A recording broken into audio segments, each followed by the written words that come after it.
early 2017 was one of those heavy snow years where we were snowed in, had too many, school days taken off. And I was sitting on the couch and I had the TV on and I had a 90s music channel, hoping I'd find some like LL Cool J or something 90s rap, because that's all I knew at the time. And instead of finding that, I heard this distinct guitar riff that made my heart drop, and I got like goosebumps all against my neck. It was really weird.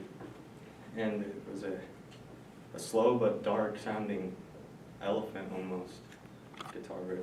And that song, once it popped up, it showed the name. It was called Black Hole Sun by a band called Soundgarden, but more specifically an artist named Chris Cornell. And so after that I became obsessed with this guy and just researched him. How did he do that? And where did he come from? And so today I'm going to be telling you about an artist named Chris Cornell, but more specifically how to summarize his life goals. And I'm going to be separating it into musical, early life, and death that happened more recently. So, Christopher John Boyle was born July 20th, 1964 in Seattle, Washington, and was the middle child of 6 siblings. He had 2 older brothers and 3 younger sisters, and his parents split up when he was an early teenager, and he ended up taking his maiden name of his mother, Cornell. He was raised in a Catholic school, where he did his first performance there, singing One Tin Soldier, an old 1964 war song, I'm pretty sure. And after that performance, he found out that he loved music and wanted to pursue that. And so he grabbed Beatles records, and that was his very early influence. He said that the Beatles, and more specifically rock music, helped him cope with his anxiety with people and his depressive state of not having a stable home. His first instrument he got was a snare drum, which was what started his career as a musician. He practiced snare drum and then more low. And then soon after practiced a drum set. And then later on he practiced guitar and piano. And as an early teenager in 1984, he formed his first band, Soundgarden.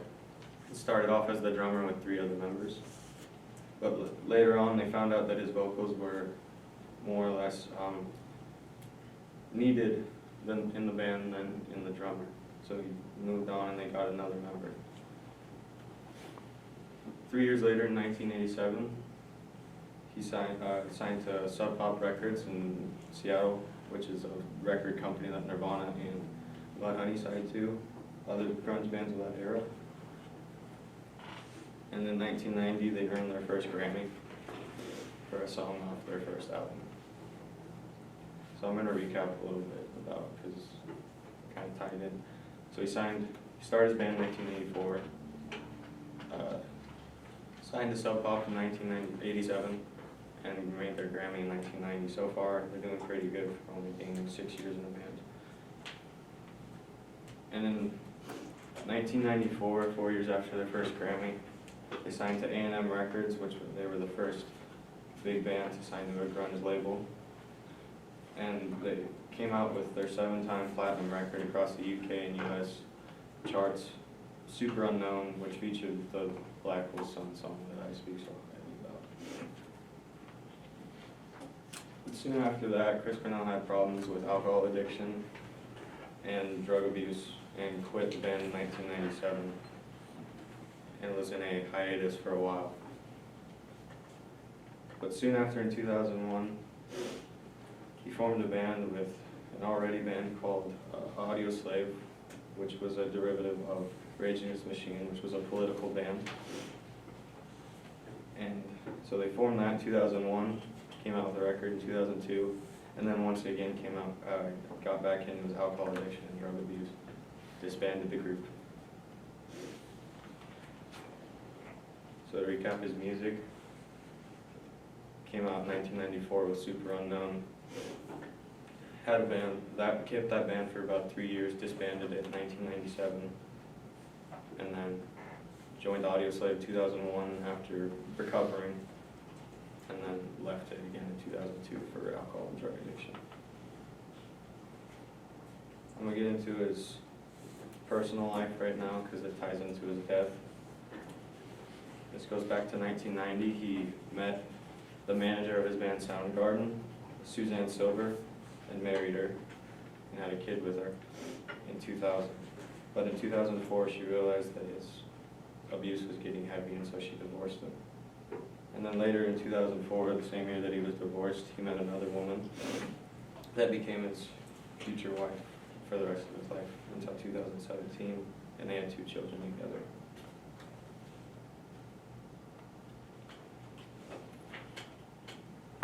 So in the later night of 2017, May 18th, Chris Cornell was found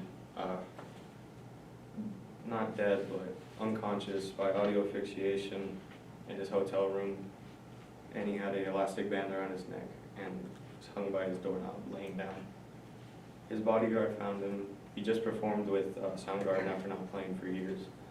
Said he would be back that night, but he missed his medication at a van.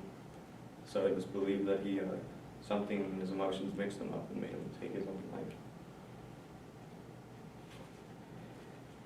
So he died at the age of 52 and became one of the most legendary vocalists of all time, and was like number 8 vocalist in rock and roll history by Rolling Stone record. And so I'm gonna recap the life so far. So he was married in 2000, and no, he was married in 1990, got divorced in 2004 for his drug addiction that he couldn't handle. Later in 2004, got married again, had 2 more kids, but was all right until 2010. Started dabbling back into his drugs and alcohol, and eventually ended up taking his life in 2017 after a mishap on his medication. And so to end my speech, I'm gonna share some songs that I would like everyone to check out. You don't have to, but from Soundgarden, check out the Blackwell Song, of course.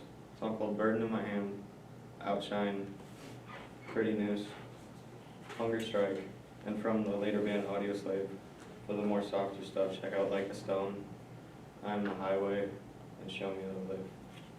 I'm also going to end it with a quote from his wife that I have on my phone at his funeral. It says, after so many years of sobriety, the moment of terrible judgment seems to have completely impaired and altered his state of mind. Something clearly went terribly wrong, and my children and I are heartbroken and devastated, but the moment can never be taken back. We very much appreciate all the love we have received during this extremely difficult time and are dedicated to helping others in preventing this type of tragedy. We later on opened up a suicide prevention